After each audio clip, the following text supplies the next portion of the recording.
Welcome in history class. हम लोग इतिहास के इस क्लास में आज के सेशन में जिस विषय को पढ़ने जा रहे हैं वो विषय है कि 1857 का विद्रोह का स्वरूप क्या था, नेचर क्या था। देखिए छात्रों, ये जो विषय है कि 1857 के विद्रोह का स्वरूप, तो स्वरूप एक ऐसा विषय है जो किसी भी टॉपिक का या विषय का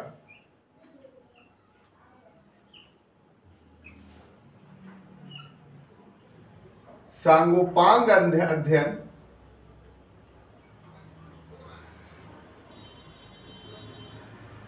और वस्तुनिष्ठ अध्ययन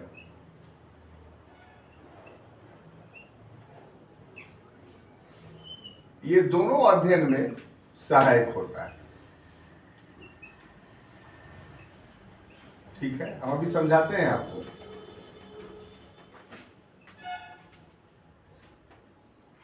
लेकिन इस स्वरूप का निर्धारण जो है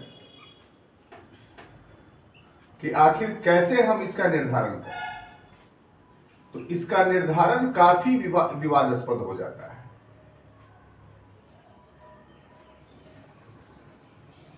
अब ये विवादास्पद क्यों हो जाता है, उसके पीछे कारण है कि जो व्याख्याकार होते हैं या कह लीजिए इतिहासकार होते हैं का दृष्टिकोण और विचार भिन्न भिन्न होता है। दृष्टिकोण प्लस विचार क्या होता है, भिन्न भिन्न होता है, और इसी कारण जो है ये काफी विवादास्पद हो जाता है। तो पहले इतना टॉपिक को समझा जाए। हम इंट्रोडक्शन दे रहे हैं आपको आपके अपने टॉपिक का। उसमें जो स्वरूप हम लोग को पढ़ना है, तो सबसे पहले स्वरूप को क्लियरफाई करते हैं कि स्वरूप होता क्या है, नेचर क्या होता है। आप इसको ऐसे मानिए कि कोई आपके बारे में पूछे कि आप क्या हैं, अपना नेचर बताइए, तो दो तीन आदमी से आपके नेचर के बारे में पूछा जाए कि ऋतु रंजन का नेचर क्या है भाई, आप बताइए, आप बताइए, आप बताइए। तो ऐसा संभव है कि सभी लोग आपके बारे में एक ही बात बताएं? नहीं संभव है, क्योंकि हर व्यक्ति आपको अलग दृष्टिकोण से देख रहा है और हर व्यक्ति आपके बारे में अलग व्याख्या करेगा। जैसे उदाहरण के लिए, कोई आपके टैलेंट को देख रहा है तो बोलेगा कि पढ़ने में बहुत तेज है। कोई आपके नैतिकता को देख रहा है तो बोलेगा नहीं, बड़ों का बहुत वो सम्मान करता है। कोई आपके किसी समय किसी व्यक्ति से आपका झगड़ा हो गया है तो उसके दिमाग में आपका वही स्वरूप रहेगा, तो उससे पूछा जाएगा तो वो बोलेगा कि ऋतु रंजन बहुत झगड़ालू है। वास्तव में सभी लोगों ने आपकी व्याख्या एकांगी रूप से की। स्वरूप का जहां तक प्रश्न होता है तो ऐसी व्याख्या हो कि उसमें सांगोपांग विवरण दिया जाए, सर्वांगीणता हो, टोटलिटी हो। जैसे इसको फिर दूसरे रूप में ऐसे आप समझिए कि स्वरूप का मतलब होता है शक्ल, तस्वीर, रेप्लिका, पूरा का पूरा। तो अगर आप किसी आदमी का सिर्फ सर बना दीजिए तो उसकी पूरी रेप्लिका कहीं जाएगी। किसी आदमी का सिर्फ हाथ बना दीजिए, या क्या वो आदमी पहचाना जाएगा उस हाथ से? तो उसकी पूरे रेप्लिका को बनाने के लिए जरूरी है कि सर से लेकर पैर तक उसकी सारी चीजों का चित्र बनाया जाए, तब उसका सांगोपांग विवरण उस प्लेट पे या उस फोटो पे या उस पेपर पे उसका आएगा। तो हम किसी घटना का इतिहास में, अगर किसी घटना के स्वरूप का अगर इतिहास में निर्धारण करते हैं, इसका मतलब ये होता है कि उस घटना का हम फोटो प्रस्तुत कर रहे हैं। वो घटना तो घट चुकी, लेकिन घटना कैसी थी इसका हम एक एक फोटो स्टेट निकाल करके हम दिखा रहे हैं कि ये घटना है। इसीलिए जब स्वरूप की बात करते हैं तो इसका मतलब ये हुआ कि उसका सांगोपांग यानी पूरा का पूरा वर्णन हो और साथ ही साथ उसकी वस्तुनिष्ठ व्याख्या हो। वस्तुनिष्ठ व्याख्या का मतलब क्या हुआ कि उसका हर चीज सटीक रूप से जैसा वो था वैसा हमारे सामने उपस्थित हो। तो हमने कहा कि स्वरूप का जो विषय है उसमें सांगोपांगिकता और वस्तुनिष्ठता इसका अध्ययन किया जाता है और फिर ये सहायक हो जाता है उसके स्वरूप का निर्धारण करने में। परंतु यह निर्धारण जो है इसका स्वरूप जिसमें यह निर्धारित होता है काफी विवादास्पद है, डिस्प्यूटेड है। अब इस विवाद का कारण क्या है, क्यों इस डिस्प्यूटेड है? तो जो भी इतिहासकार या व्याख्याकार होते हैं उन सब का दृष्टिकोण अलग अलग होता है। वो अपने एंगल से उस घटना को, उस विषय को देखता है और इस कारण से जो है उसका व्याख्या जो है ये उसके स्वरूप की व्याख्या काफी विवादास्पद हो जाती है। ठीक है, तो नेचर का अर्थ आपको समझ में आया। अब देखिए ये 1857 के का जो विद्रोह है यानी 1857 का जो विद्रोह है, इस विद्रोह के स्वरूप का जब हम बात करते हैं तो काफी विवादास्पद है। कैसे? तो एक एग्जाम्पल्स देंगे तो आपको समझ में आ जाएगा। वो एग्जाम्पल्स क्या है कि एक और जो कैम्ब्रिज हिस्टोरियन है, यानी कह लीजिए कि ब्रिटेन के जो हिस्टोरियन हैं, जो कैम्ब्रिज इतिहासकार हैं, वो इसको मात्र सिपाही विद्रोह कहता है। जितना भी कैम्ब्रिज इतिहास को उठाकर देख लीजिए तो वो सब के सब अधिकांश तक क्या बोलते हैं कि ये सिपाही विद्रोह था। और जो भारतीय इतिहासकार हैं वो इसको एक राष्ट्रवादी आंदोलन कहते हैं। और अगर गौर से देखिए तो ये दोनों का दोनों जो स्वरूप का निर्धारण है वो अतिवादी विचार है, यानी बैलेंस नहीं है। ठीक है, हम लोग अभी स्वरूप को देखेंगे किसने क्या कहा, लेकिन इंट्रोडक्शंस में ये जान लें कि आखिर इतिहासकारों ने जो स्वरूप के बारे में अपनी व्याख्या की है वो किस ढंग से की है। तो अतिवादिता का पालन किया गया है, यानी ओवर स्मार्टनेस का पालन किया गया है। थोड़ी सी वो बात है लेकिन एकदम कह दिया गया उस थोड़ी सी बात पर कि यही उसका असल नेचर है। जैसे उदाहरण कैम्ब्रिज स्कूल वालों ने कहा कि ये सैनिक विद्रोह, ठीक है, सैनिकों ने शुरुआत की थी, लेकिन सैनिकों के शुरुआत करने के कारण ये पूरा विद्रोह सैनिक हो जाए ऐसा तो नहीं है। ऐसा होने के लिए बहुत सारी शर्तें हैं कि भारत में जितने सैनिक हैं वो सभी सैनिक ने विद्रोह में भाग लिया, पहली बात ये। तो इस पर जो है देखें कि क्या सभी सैनिकों ने भाग लिया, तो पता चलता है नहीं। यहीं के भारतीय सैनिकों से यहाँ के विद्रोह को दबाया गया। दूसरी बात कि क्या कि इस विद्रोह में सिर्फ सैनिक ही शामिल थे, तो पता चलेगा नहीं। जनसाधारण भी शामिल था, जमींदार भी शामिल था, बहुत सारे राजा भी शामिल थे। तो इस तरीके से सिर्फ सैनिक तो शामिल नहीं थे, तो इसको सैनिक विद्रोह कैसे कहा जा सकता है? तो अतिवादी विचार है कि नहीं? उसी तरह जो भारतीय इतिहासकार हैं वो इसे राष्ट्रवादी विद्रोह कहने में, साबित करने में तुले हुए हैं। इस पर जब हम ध्यान देते हैं तो पाते हैं कि उस समय राष्ट्रवाद अपने पुष्पित और पल्लवित अवस्था में था, शैशव अवस्था में था। राष्ट्रवाद था लेकिन जन्म ले रहा था, पूरा परिपक्व नहीं हो पाया था।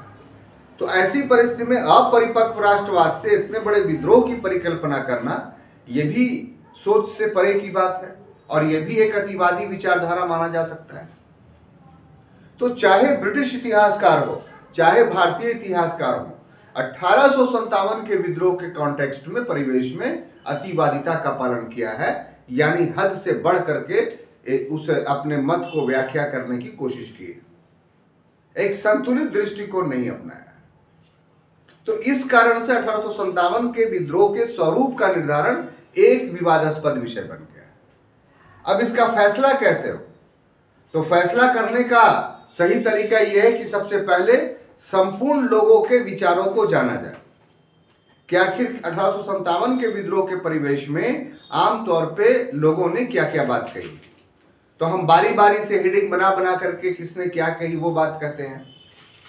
तो इस क्रम में जो सबसे महत्वपूर्ण बात है कि पहला जो टॉपिक हम ले रहे हैं वो सैनिक विद्रोह।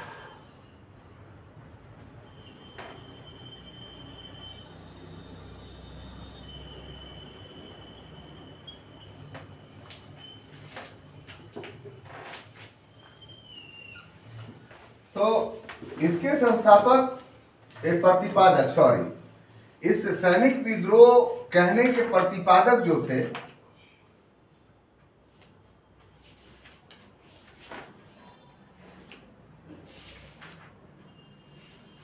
लॉरेंस और सीले थे।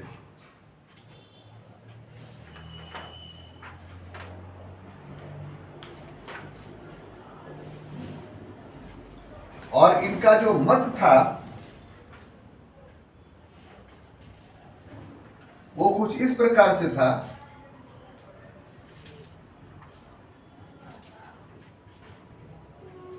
कि देशभक्ति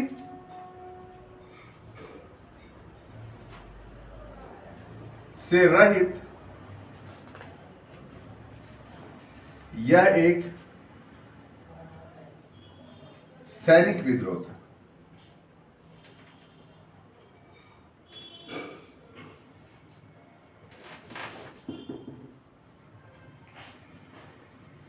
ठीक है, तो पहले इसको एक्सप्लेन कर लें।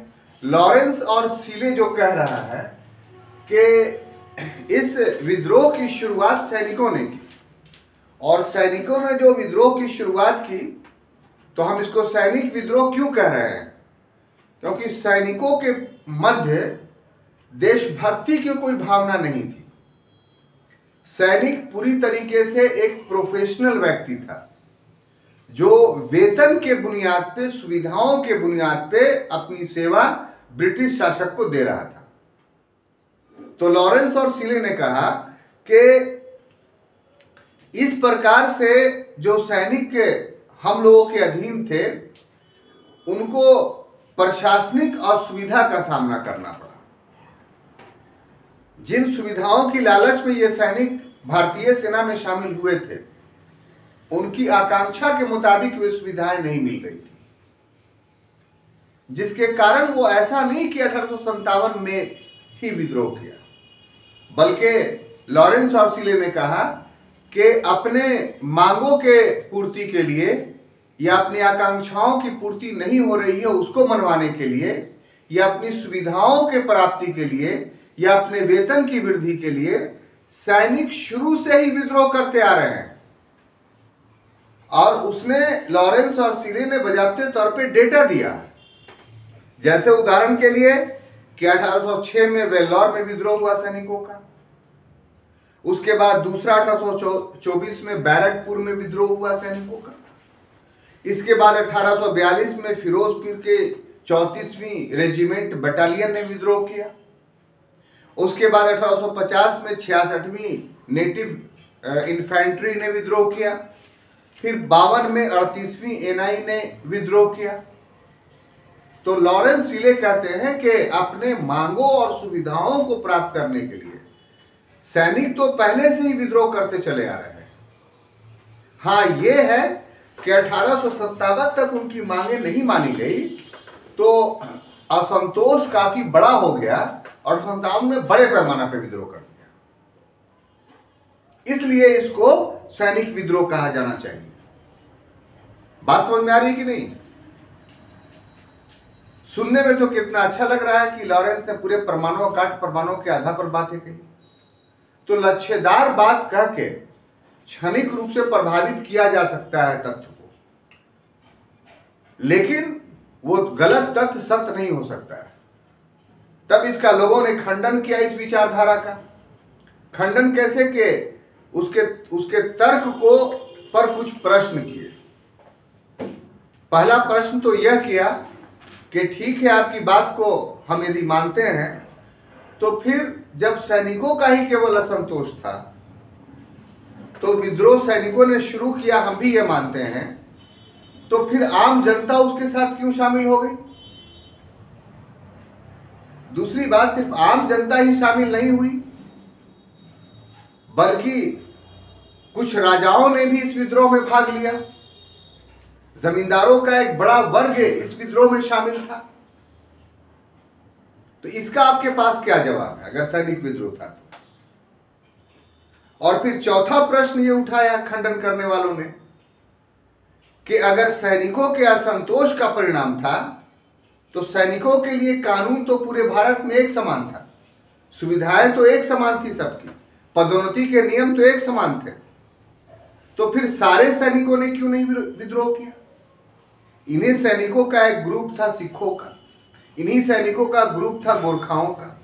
तो सिख सेना और गोरखा सेना के माध्यम से ही तो कैनिंग ने इस विद्रोह को दबाया।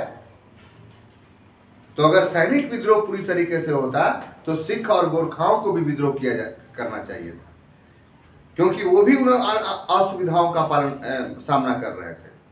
तो इस प्रकार से छात्रों, जो सर जॉन लॉरेंस और सीले का जो ये कहना है कि 1857 का विद्रोह एक सैनिक विद्रोह था, उसको पूर्णतः स्वीकार नहीं किया जा सकता है।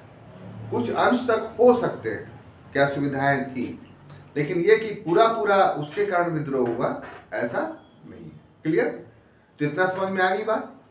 अब देखिए, दूसरा एक पक्ष उठाते हैं, वह है ईसाई धर्म के खिलाफ हिंदू मुसलमानों का विद्रोह।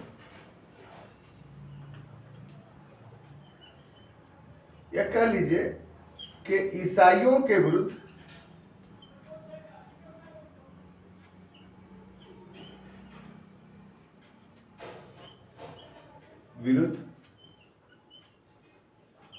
हिंदू मुसलमानों का विरोध।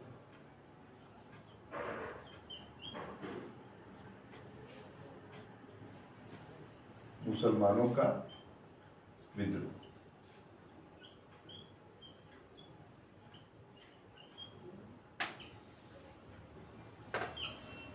देखिए, इस मत के जो प्रतिपादक है वो LER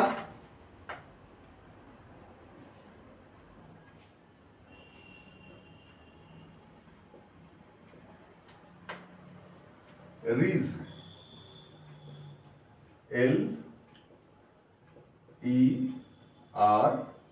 रीज। और इनका जो मत है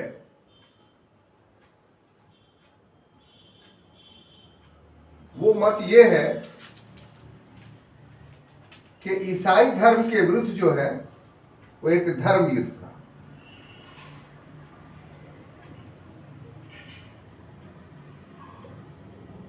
ईसाई धर्म के विरुद्ध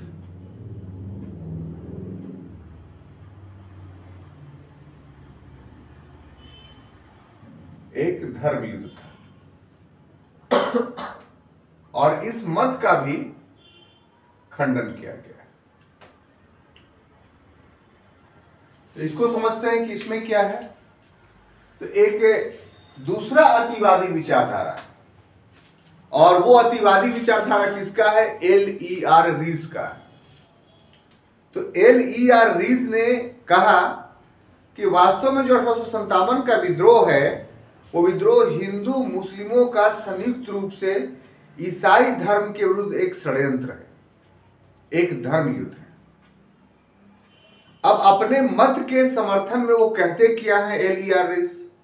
तो कहते यह कि हिंदुओं और मुसलमानों का जो धार्मिक और सामाजिक संरचना थी वो काफी पतित थी, काफी अच्छी नहीं थी। लोग बैकवर्ड सोसाइटी और बैकवर्ड रिलीजन्स लिए हुए थे, जो इनके डेवलपमेंट में जो है बहुत बड़ी बाधा थी। तो इसलिए अंग्रेजों ने जब उनको विकसित करने के लिए उनमें ये सुधार करने लगे, वो उनके धर्म में, उनके समाज में, तो हिंदू और मुसलमान दोनों ने ये महसूस किया कि ये हमारे धार्मिक मामले में छेड़छाड़ है, इसलिए वो अंग्रेजों के विरोधी हो गए और दोनों ने अपने धर्म और समाज की रक्षा के लिए संयुक्त रूप से विद्रोह कर दिया। तो क्या ये विचार सही है? तो इसका अगर विश्लेषणात्मक सूक्ष्मतापूर्वक अध्ययन किया जाए तो इस विचार पर भी कुछ प्रश्न खड़े किए गए कि यदि ये हिंदू और मुसलमानों का संयुक्त धर्म युद्ध था तो फिर कुछ प्रश्न के उत्तर तो मिलने चाहिए। अगर हिंदू और मुसलमानों का संयुक्त ईसाई धर्म के विरुद्ध धर्म युद्ध था तो विद्रोह तो दबा दिया गया, तो विद्रोह दबा दिया गया, इसका मतलब यह हुआ कि ईसाई धर्म जीत गई और हिंदू धर्म और इस्लाम धर्म पराजित हो गया। तो क्या 1857 ईस्वी के बाद भारत में ऐसा लगा कि ईसाई धर्म जीत गया और हिंदू और इस्लाम धर्म पराजित हो गया? यहाँ जय और पराजय का अर्थ यह हुआ कि पूरे लोग ईसाई बन गए और इस्लाम धर्म का हिंदू धर्म का पूरी तरीके से समापन हो गया। तभी ना हम बोले कि जय और पराजय हुआ। अगर विद्रोह का कारण हिंदू मुसलमानों का षड्यंत्र था ईसाई धर्म के खिलाफ और अंग्रेजों ने इस विद्रोह को दबा दिया तो इसका अर्थ ये ना हुआ कि सारे लोग ईसाई बन गए। तो क्या सारे लोग ईसाई बने विद्रोह के बाद? तो ऐसा नहीं है। या विद्रोह के बाद हिंदू धर्म इस्लाम धर्म समाप्त हो गया? तो ऐसा भी नहीं है। तो इसका मतलब हुआ कि L.E.R. रीज ने जो बात कही वो वास्तव में गलत थी। ठीक है, कोई कंफ्यूजन नहीं। अब तीसरा मुद्दा उठाते हैं और वो ये कि सभ्यता एवं बर्बरता की लड़ाई। सभ्यता एवं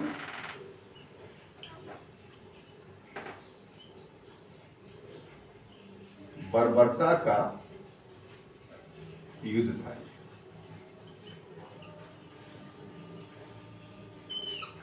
ये कौन कह रहे हैं? तो T.R. होम्स, इसके जो प्रतिपादक हैं इस विचार के, वो कौन है? T.R. होम्स।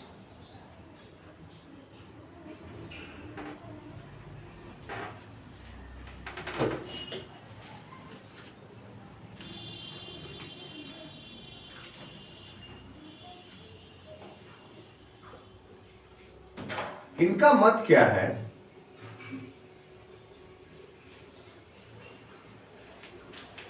कि भारतीयों ने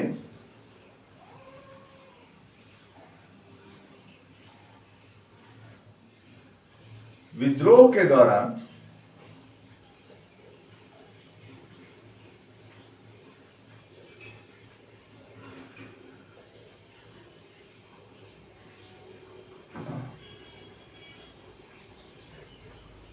असभ्य आचरणों का प्रयोग किया।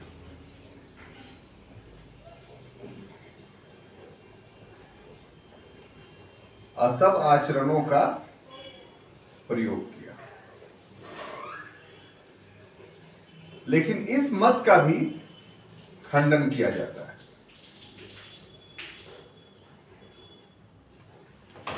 तो T.R. होम्स ने विद्रोह के स्वरूप का निर्धारण करते हुए जो बातें कही वो ये कि वास्तव में यह जो विद्रोह था वो विद्रोह सभ्यता और बर्बरता का विद्रोह था। अर्थात उनके कहने का अर्थ ये है कि अंग्रेज सभ्य थे और जो भारत के लोग थे वो असभ्य थे, बर्बर थे, और उन्होंने एक सभ्य संस्कृति को समाप्त करने के लिए विद्रोह किया। यानी ब्रिटिश संस्कृति को, ब्रिटिश शासन को समाप्त करने का अर्थ क्या हुआ कि एक सभ्य संस्कृति को हम समाप्त कर रहे हैं। बात समझ में आई? अब देखिए कि यहां पर सभ्यता और बर्बरता का भी निर्धारण होना चाहिए, तब पता चलेगा कि साहब किसने सभ्यता का पालन किया और किसने बर्बरता का पालन किया। तो होम्स सभ्यता और बर्बरता का कोई मापदंड नहीं बताता है कि आखिर किस कृत्य को आप सभ्य बोलेंगे, किस कृत्य को आप असभ्य बोलेंगे। तो ऐसी परिस्थिति में अगर वर्तमान परिवेश में अगर सभ्यता और बर्बरता का हम लोग निर्धारण करते हैं और उस पर होम्स के विचार का को तौलते हैं, तब चीजें अधिक स्पष्ट में समझ में आती है कि वास्तव में होम के विचार तार्किक थे कि नहीं, सत्य थे कि नहीं। तो आज के समय में सब समाज उसको माना जाता है कि जो नियमबद्ध होकर के किसी को क्षति नहीं पहुंचाए, हिंसा नहीं करे। अगर कोई हिंसा करता है, किसी के समूल नाश का प्रयास करता है, तो ऐसी स्थिति में उसको हम लोग सब समाज नहीं कहेंगे। तो अब प्रश्न ये उठता है कि भारतीयों और अंग्रेजों ने क्या हिंसा की? तो इसका जवाब होगा कि दोनों ने हिंसा की। एक और हम देखते हैं कि जो क्षेत्र है भारत का, जैसे दिल्ली, कानपुर, लखनऊ या अन्य क्षेत्र, वहां एक्चुअली में जो है वो अंग्रेजों के द्वारा जो है वो बर्बरता का पालन किया गया, विद्रोह को दबाने के कारण। लेकिन ऐसी बात नहीं है कि भारतीयों ने बर्बरता का पालन नहीं किया। इसका सबसे बड़ा एग्जाम्पल जो है वो कानपुर का सती चौरा नामक घटना है, जिसमें 300 अंग्रेजों को एक घर में बंद करके आग लगा दिया गया। उसमें अधिकांशतः बच्चे और औरतें थे। तो इसको तो हालांकि नाना साहब ने अपने आप को इससे मुक्त रखा, और नाना साहब के दोष मुक्त होने का प्रमाण एक अंग्रेज भी देता है, हार्टो।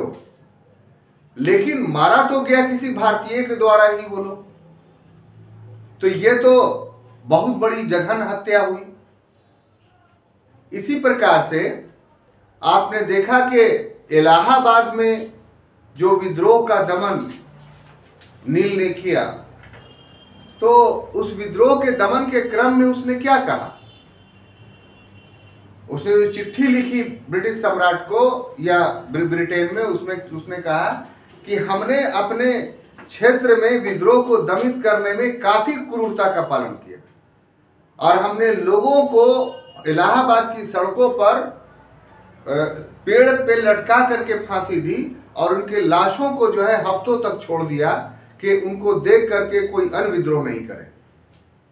तो ये कम बर्बर कृत्य तो नहीं हुआ? तो इस प्रकार से छात्रों, अगर आधुनिक मापदंड के अनुसार हिंसा को आधार बना करके सभ्यता और बर्बरता का निर्धारण अगर किया जाए, तो इस विद्रोह में 1857 के विद्रोह में अंग्रेजों ने भी बर्बरता और असभ्यता का परिचय दिया, और भारतीयों ने भी बर्बरता और सभ्यता का परिचय दिया। किसी ने नैतिकता का पालन नहीं किया। तो फिर होम्स ने इसको जो सभ्यता का बर्बरता का युद्ध कहा, वो बेमानी है। दोनों पक्षों के तरफ से जो है वो हिंसा का पालन किया जा रहा था। जिसको जहां मौका मिला वहां उसने हिंसा किया। तो ये सभ्यता और बर्बरता का युद्ध नहीं था, ये वास्तव में शोषण के खिलाफ एक आक्रोश था। और ये जब जब होता है शोषण के खिलाफ आक्रोश, तो उसमें हिंसा होती ही है। इसलिए शोषक जो होता है अपने शोषण को नहीं छोड़ेगा, और जब नहीं छोड़ेगा तो जो शोषित होगा वो उसके विरुद्ध में आंदोलन करेगा। और जब ऐसे परिवेश में शोषक और शोषित का आंदोलन होगा तो उसमें हिंसा होगी, क्योंकि एक पक्ष उसकी मांगों को पूरी पूर्ति नहीं करेगा और दूसरा पक्ष अपनी मांगों की पूर्ति के लिए बहुत ज्यादा हिंसा का सहारा लेगा। इसमें प्रति हिंसा भी होगी। तो इस तरीके से होम्स का जो विचार है कि यह सभ्यता और बर्बरता का युद्ध था, इसे भी स्वीकार नहीं किया जा सकता। अब दूसरा था कि एक मुस्लिम षड्यंत्र था। क्या विचार है? मुस्लिम षड्यंत्र।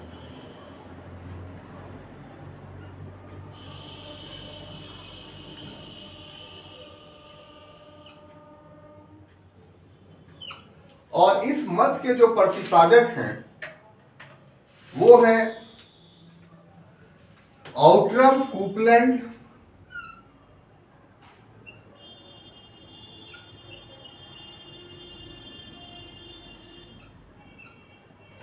आउट्रम कूपलैंड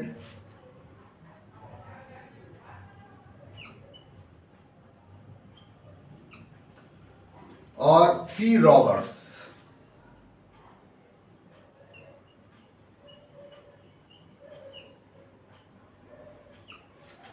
इनका जो मत है वो ये है कि सत्ता मुसलमानों से छीना था।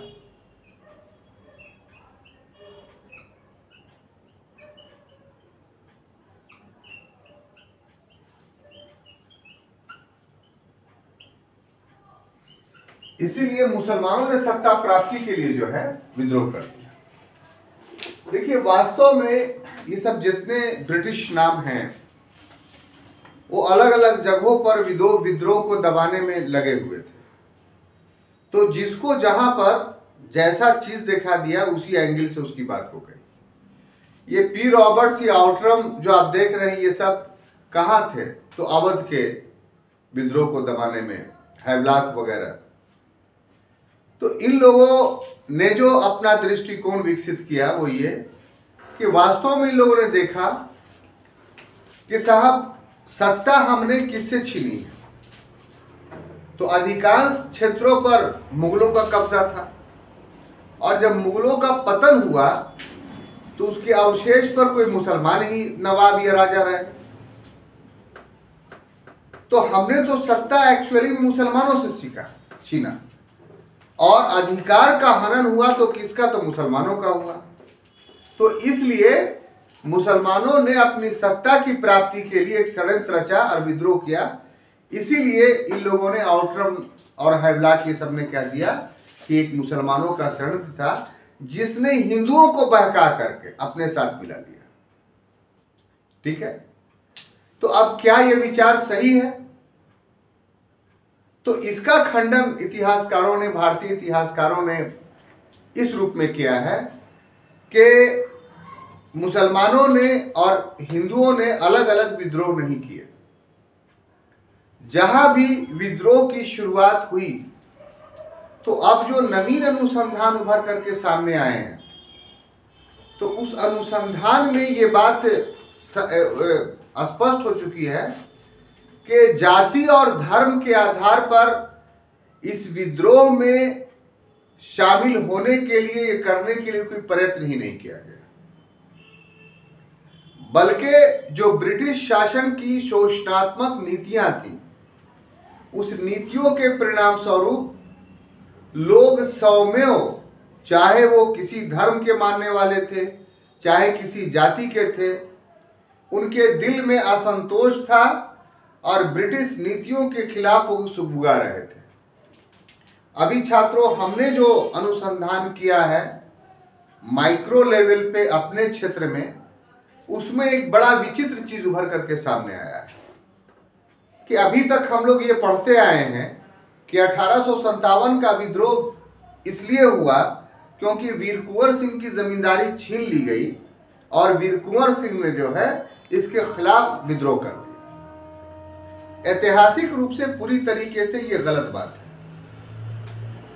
ब्रिटिश डॉक्यूमेंट्स अगर आप आर्काइव में खंगालिएगा तो आपको पता चलेगा कि इसकी बुनियाद जो बिहार में 1857 का विद्रोह वीर कुंवर सिंह ने किया उसकी पृष्ठभूमि बहुत पहले तैयार हो गई थी। सबसे पहले कब तैयार हुई थी पता है आपको? कि 1829 ईस्वी में अंग्रेजों ने यह पहली बार प्रयास किया कि धार्मिक न्यास के अधीन धार्मिक संपत्ति को लाया जाए। अभी तक कोई परोपकारी व्यक्ति अगर मठ को जमीन दे देता था, मंदिर को जमीन दे देता था, मकतब को जमीन दे देता था, तो इसका कोई लेखा जोखा नहीं हुआ करता था। हमारी जमीन है हम मठ में दे दिया, हमारी जमीन है हम मस्जिद में दे दिया, तो कोई डॉक्यूमेंट्स नहीं हुआ करता था। बात समझ में आ रही है? हम जिंदा हैं, दे दिए, उस पर मंदिर बन गया, मस्जिद बन गई, बात खत्म हो गई। लेकिन अंग्रेजों ने इसको रेगुलेट करना चाहा कि नहीं, इसका विवरण होना चाहिए। इसको भारतीयों ने बहुत व्यापक पैमाने पे लिया कि हाँ ये तो बात गलत है। अब देखिए कि राहत अली नामक एक व्यक्ति थे, उन्होंने बजाबते तौर पे एक अंग्रेजों ने जो पद सृजित किया था पुनर्ग्रहण पदाधिकारी रिजम्पशन ऑफिसर पटना में, तो उसके कार्यालय के सामने धरना दिया उन्होंने। और इस धरने में कुंवर सिंह भी शामिल थे। कुंवर सिंह क्यों शामिल हुए कि उनके भी जमींदारी के बहुत सारी प्रॉपर्टी जो है इन्हीं आधारों पर पुनर्गठित करने का प्रयास किया जा रहा था। अब एक दूसरा मुद्दा आई है, बहुत गौर से सुनिए इसको, कि जेलों में जो व्यवस्था थी खाने पीने की वो ये थी कि यहाँ धार्मिक विभेद तो था, इसमें कोई दो राय नहीं। तो जेलों में हर कैदियों को सूखा अनाज पहले दे दिया जाता था। अब अपनी जाति के आधार पर संगठित होकर के सब लोग जो है वो अपना एक साथ खाना बना लिया करते थे। अंग्रेजों ने मेस सिस्टम लागू किया, मतलब अब सबका खाना एक जगह बनेगा। तो ये भारतीयों के सामाजिक मामले में हस्तक्षेप था। पहले लोगों को मिट्टी दी जाती थी, मिट्टी का घड़ा, मिट्टी का लोटा, अब जो है पीतल का लोटा दिया जाने लगा और कहा जाए कि एक ही से सब कोई पानी पिएगा। मिट्टी का टूट जाता है। अब आप सोचते हैं कि पीतल का एक लोटे से सब कोई पानी पी लेगा?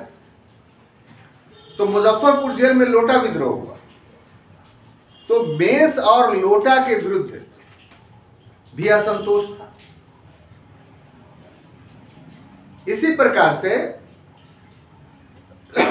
ईसाई मिशनरियां जो सक्रिय हुई, तो उससे बिहार में शिक्षा प्रणाली जो पूर्व में प्रचलित थी उस पर आघात लगा।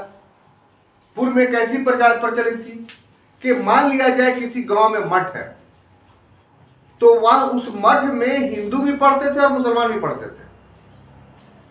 मान लिया जाए किसी जगह पे मकतब है या मस्जिद है, तो उस मकतब और मस्जिद में हिंदू भी पढ़ते थे, मुसलमान भी पढ़ते थे। तो ये धार्मिक स्थल चाहे किसी का हो, पढ़ने वाला हर समुदाय का व्यक्ति होता था। सरकारी स्कूल कॉलेज तो थे नहीं, तो जो स्कूल था वो निजी प्रयासों से, निजी जमींदारों के प्रयासों से, निजी समृद्ध लोगों के प्रयासों से एक या दो टीचर के माध्यम से चलता था और उसे सभी लोग शिक्षा ग्रहण करते थे। अंग्रेज लोगों ने जो अपनी पद्धति, जो पाश्चात्य पद्धति में शिक्षा देने की शुरू की, तो उससे ये जो पूर्व की पद्धति थी वो प्रभावित हुई। तो इस तरह का असंतोष 1826 से ही बिहार में पाया जा रहा था। अब ऐसे ही रूप से तत्कालिक रूप से 45 में एक घटना घटती है कि हज कर करके कुछ मुसलमान जो है वो आ रहे थे बंबई में, तो वो कुछ बीमारी लेकर के आ रहे थे बाहर से, तो ब्रिटिश शासन ने उनको क्वारंटाइन कर दिया। आज भी कोरोना हुआ तो क्वारंटाइन का सिस्टम था, लेकिन अफवाह ये फैल गई कि अंग्रेज लोग हज को प्रतिबंधित कर दिए। अब ये सब 3-4 कारण जो हमने बताया आपको, तो इसको लेकर के रहमत अली फिर जो है विद्रोही हो गए। और आज जो पटना का सब्जी बाग मोहल्ला देखते हैं, वहां उनका घर था, वहां कुछ लोगों को इकट्ठा करके उन्होंने चिट्ठी लिखा और 45 के नवंबर-दिसंबर महीने में जब सोनपुर में हरिहर क्षेत्र मेला लगता था, तो बिहार के सारे जमींदारों और राजाओं को वहां आमंत्रित किया। क्योंकि एक जगह पर राजा और जमींदार अगर बुलाइएगा तो अंग्रेज जान जाएंगे कि भाई सब क्यों इकट्ठा हो रहा है। लेकिन सोनपुर मेला में सब कोई हर साल आता था, इसलिए अंग्रेजों को शक नहीं होगा। तो यहां मीटिंग हुई सोनपुर मेला में 45 में दिसंबर महीने में, और वही योजना बनी सबसे पहले कि हम लोग विद्रोह करेंगे। कैसे करेंगे साहब? तो अंग्रेजों के ताकत का आधार बिहार में क्या है? तो दानापुर मिलिट्री कंटोनमेंट एरिया। तो यहां तो अधिकांश सैनिक जो है वो भारतीय है, तो वो क्यों सैनिक भारतीय वहां उसकी नौकरी कर रहे हैं? तो पैसा के लिए कर रहे हैं। तो इसलिए यहां पैसे का इंतजाम किया गया इस मेले में। और मोती मिश्र और पीर बख्श, ये दो व्यक्ति थे जो दानापुर कंटोनमेंट एरिया के सेना में नौकरी करते थे। इनके माध्यम से सैनिकों को पैसा पहुंचाया गया और उनको अपने पक्ष में किया गया। तब यही सैनिक विद्रोह के दिन में कुंवर सिंह का साथ देकर के विद्रोह को जन्म दिया था। अब आप बोलिए, ये पूरे सर्कमस्टांसेस में आपको कहां लग रहा है कि सिर्फ मुसलमानों का षड्यंत्र था? तो इसका अर्थ यह हुआ कि आउटरम ने जो बातें कही, रॉबर्ट्स या कुपलैंड ने जो बातें कही, वो पूरी तरीके से गलत है। क्लियर? अब देखते हैं अगला स्वरूप के निर्धारण में क्या है कि राष्ट्रीय विद्रोह अथवा स्वतंत्रता संग्राम।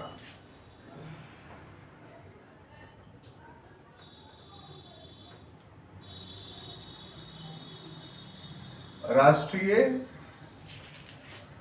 विद्रोह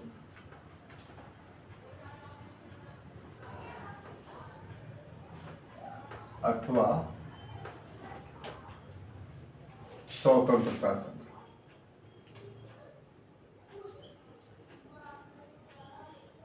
स्वतंत्रता संग्राम। अब देखिए, इसमें एक नाम नहीं जुड़ा हुआ है। ये जो हेडिंग हमने आपको बनाया है ये बहुपक्षीय है। उसमें अगर इस विचारधारा का प्रतिपादक आप देखिएगा कि किसने किया, तो उसको थोड़ा अलग अलग करके समझना होगा। जैसे डिज़रायली जो ब्रिटिश प्रधानमंत्री था, ठीक है, कंजर्वेटिव पार्टी का नेता था डिज़रायली। उसके बाद एक नाम आपको और मिलेगा, और वो नाम है वीर सावरकर का।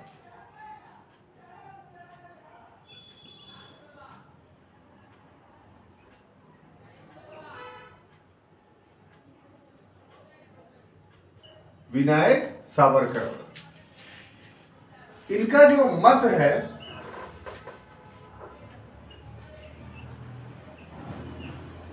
वो ये है कि साहब ये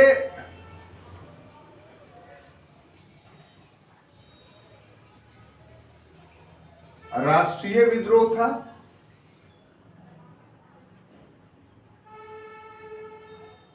या स्वतंत्रता संग्राम था।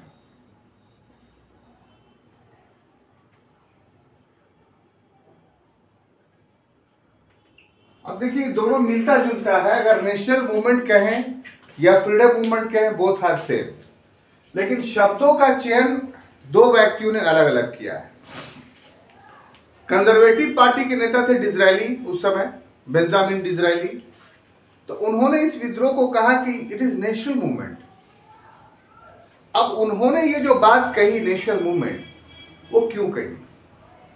क्योंकि इसी समय यूरोप में राष्ट्रवादी विचारधारा पाई जा रही थी।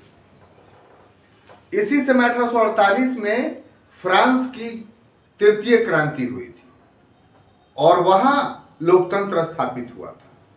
वहां की जनता ने विद्रोह किया था। तो यूरोप में जो परिवर्तन हो रहे थे राष्ट्रवादी विचारधारा के परिवेश में, भारत में भी वही परिवर्तन हो रहे थे। तो उन्होंने यूरोप से तुलना करके भारतीय जो विद्रोह था उसको एक राष्ट्रवादी विद्रोह की संज्ञा दे दी, और इसके लिए अकाट प्रमाण थे उनके पास कि साहब सहारनपुर, मुजफ्फरनगर, रूह, नोह, सिपहर, ये सब बहुत सारे देहाती क्षेत्र थे जहां विद्रोह फैल चुके थे। वहां कोई जमींदार नहीं था, कोई राजा नहीं था। उसी प्रकार विनायक दामोदर सावरकर ने एक पुस्तक लिखी, फर्स्ट वार ऑफ इंडिपेंडेंस, और इसमें इसको भारत का प्रथम स्वतंत्रता संग्राम कहा। तो उनका देने का तर्क भी यही था कि जनता ने भाग लिया इसमें, राजाओं महाराजाओं ने भाग नहीं लिया, जमींदारों ने भाग नहीं लिया। राजाओं महाराजाओं ने भाग सिर्फ इसलिए लिया कि उनके हित वहां सध रहे थे। उनकी संपत्ति छीनी जा रही थी, उन्हें दत्तक पुत्र का अधिकार नहीं मिला था, उनकी पेंशन बंद कर दी गई थी। अगर ये सब चालू रहता तो ये लोग विद्रोह नहीं करते। इसलिए वास्तव में ये जनता का विद्रोह था और साहब ये प्रथम स्वतंत्रता संग्राम था। सच के निकट होने के बावजूद भी इसको पूर्णतः स्वीकार नहीं कर सकते। अब पूर्णतः स्वीकार क्यों नहीं कर सकते हैं? क्योंकि स्वतंत्रता आंदोलन लड़ा जाएगा तो राष्ट्रवादी विचारधारा पाया जाना चाहिए। अगर राष्ट्रीय आंदोलन माना जाएगा तो भी राष्ट्रवादी विचारधारा पाया जाना चाहिए। तो इस समय राष्ट्रवाद एकदम शैशवावस्था में था, राष्ट्रवाद परिपक्व हुआ ही नहीं था।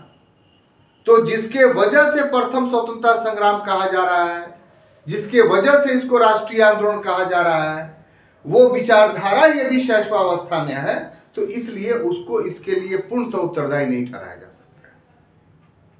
तो इसलिए ये विचार भी आंशिक रूप से सत्य है, पूर्ण रूप से सत्य नहीं।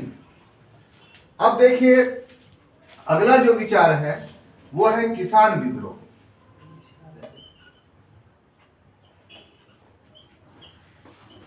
किसान विद्रोह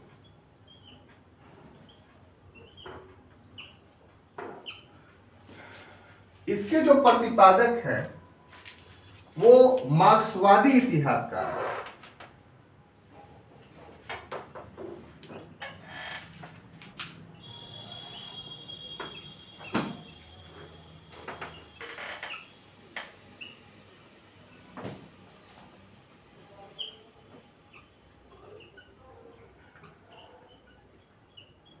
माने मार्क्सवादी इतिहासकार जितने हैं, कोई एक नाम नहीं है, जितने हैं सब के सब कह रहे हैं कि क्या किसान आंदोलन था। और उसके पीछे काउज क्या दे रहे हैं कि जितने भी ग्रामीण क्षेत्रों में हुआ वो सभी के सभी किसानों ने विद्रोह किया। लेकिन ये इस प्रश्न का उत्तर नहीं देते हैं कि किसानों का विद्रोह जब भी होगा तो जमींदारों के खिलाफ होगा, जो कि एक्सप्लॉइटर वही है उनके। तो वो विद्रोह अंग्रेजों के खिलाफ नहीं ना होगा, जमींदारों के खिलाफ होगा। लेकिन विद्रोह हुआ तो अंग्रेजों के खिलाफ, तो फिर इसको आप किसान आंदोलन कैसे कह सकते हैं? तो इसलिए मार्क्सवादी दृष्टिकोण का भी समर्थन नहीं किया जा सकता है। अब प्रश्न ये उठता है कि एक और इतिहासकार है जिसको ऑब्जेक्टिवली बहुत पूछा जाता है कि यह जो था राष्ट्रीय विद्रोह नहीं था, यह राष्ट्रीय विद्रोह नहीं था। अब ये किसने कहा? तो एक हिस्टोरियन है, स्वतंत्रता के बाद के हिस्टोरियन है, उनका नाम है। तो इस विचार का जो प्रतिपादक होंगे वही होंगे। तो इस विचार का प्रतिपादन जो किया था वो आरसी मजूमदार ने कहा। आरसी मजूमदार। तो इन्होंने क्या कहा? कहा कि जब राष्ट्रीय विचारधारा थी ही नहीं तो फिर इसको हम कैसे कह सकते हैं कि ये एक राष्ट्रीय विद्रोह था। इसलिए 1857 का विद्रोह कोई राष्ट्रीय विद्रोह नहीं था। तो आरसी मजूमदार एक सिरे से इस बात को स्वीकार कर दे रहे हैं कि भारत में राष्ट्रवाद था ही नहीं, जबकि वास्तविकता यह है कि राष्ट्रवाद शैशवावस्था में था, कुछ वर्गों के पास था। तो इसलिए अभी तक जो भी वर्णन किया गया है छात्रों, वो कोई भी विचार सर्वांगीण नहीं है, बल्कि एकांगी है, अपूर्ण है। अब वर्तमान समय में इसको क्या कहा जाए? 1857 के विद्रोह के स्वरूप। तो इसमें जो सबल्टर्न इतिहासकार हैं वो हमें हमारा सहयोग करते हैं।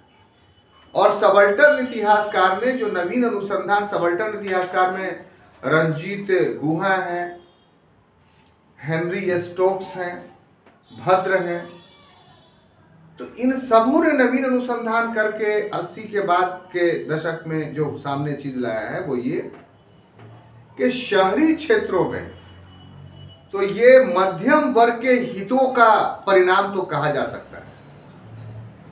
जैसे जमींदार हैं तो उनकी जमींदारी छीन ली गई तो विद्रोह कर दिए। कोई राजा है, उनका दत्तक पुत्र नहीं हुआ तो विद्रोह कर दिया। किसी का पेंशन बंद हो गया तो उसने विद्रोह कर दिया। इतनी बात तो सच है। लेकिन इन सबल्टन इतिहासकारों ने ग्रामीण क्षेत्रों में जो इन विद्रोहों का चित्र उभार करके सामने लाया है, तो इनका उद्देश्य कोई सत्ता की प्राप्ति नहीं थी इन जनताओं की। इनका सीधा सीधा जो उद्देश्य था वो ये कि अंग्रेजों का शासन जो है शोषणात्मक है, विदेशी है, और उनको भारत से बाहर चले जाना चाहिए, और इस विचारधारा के तहत वो किसी का साथ दे सकते थे। तो इसीलिए जमींदारों का साथ दिया, राजाओं का, अवश्य राजाओं का साथ दिया, जो पेंशन याफ्ता नहीं थे उनका साथ दिया।